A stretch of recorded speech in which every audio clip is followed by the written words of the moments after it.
Us.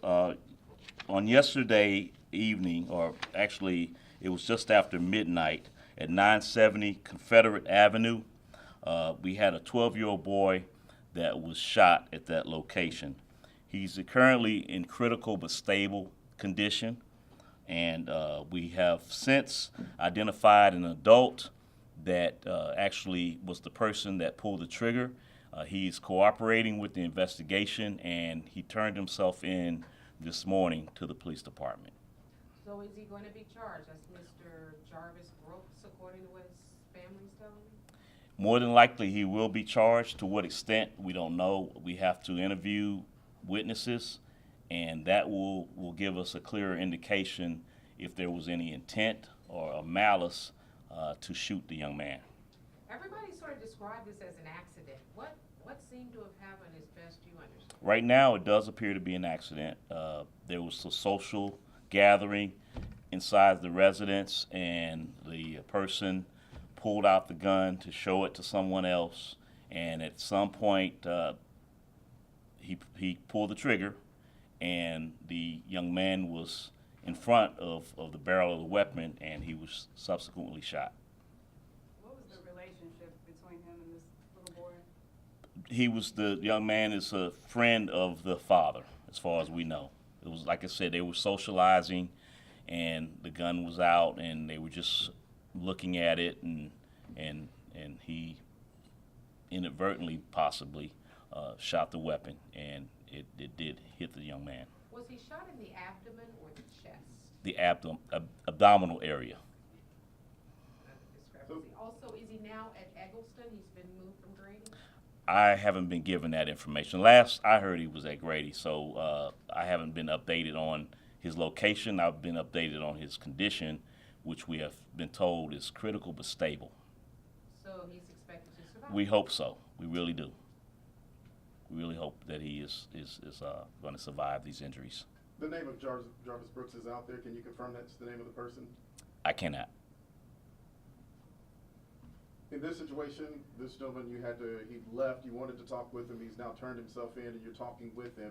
You mentioned chaotic situations when these happened. The other house, gun is missing, somebody went in and took a gun. This guy left this scene.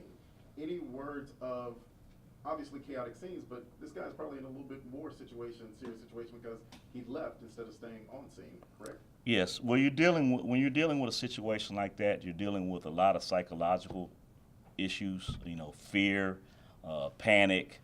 So it's not unreasonable on our behalf to think that someone might leave, and then as this young man did, he thought about it, and he called and turned himself in, which was the right thing to do. If it was truly an accident and unintentional, then he's certainly doing the right thing by cooperating with the investigation. Will he face any consequences for initially leaving? No, he might still face charges, but he will not be charged for leaving. You all arrested him there at the apartment? No, he turned himself in.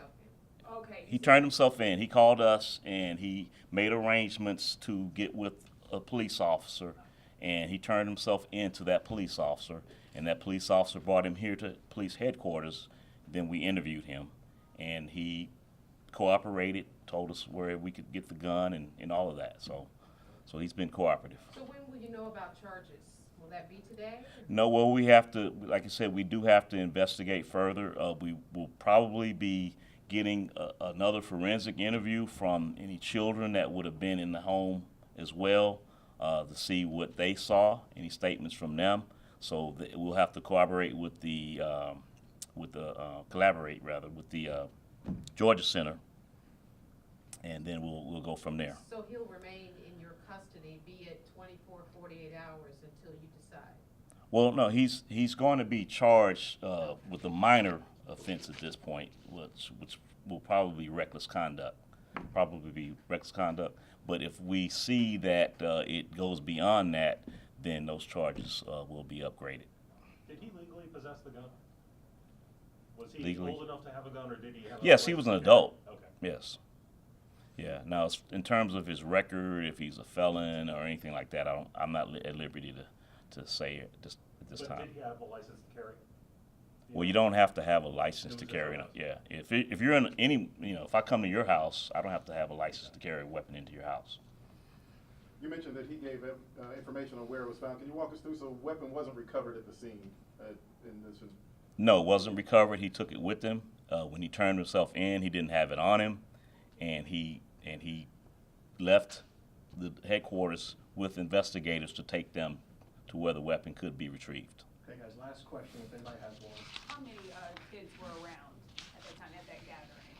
Which on Confederate or? Yes, you mentioned having it taken. Yeah, I believe there was at least one other child at that location. Did you take the Confederate children to the Georgia Center or just the Etheridge Drive? The Etheridge Drive. What type of weapon on Confederate? What do you say? I'm not sure on that right now.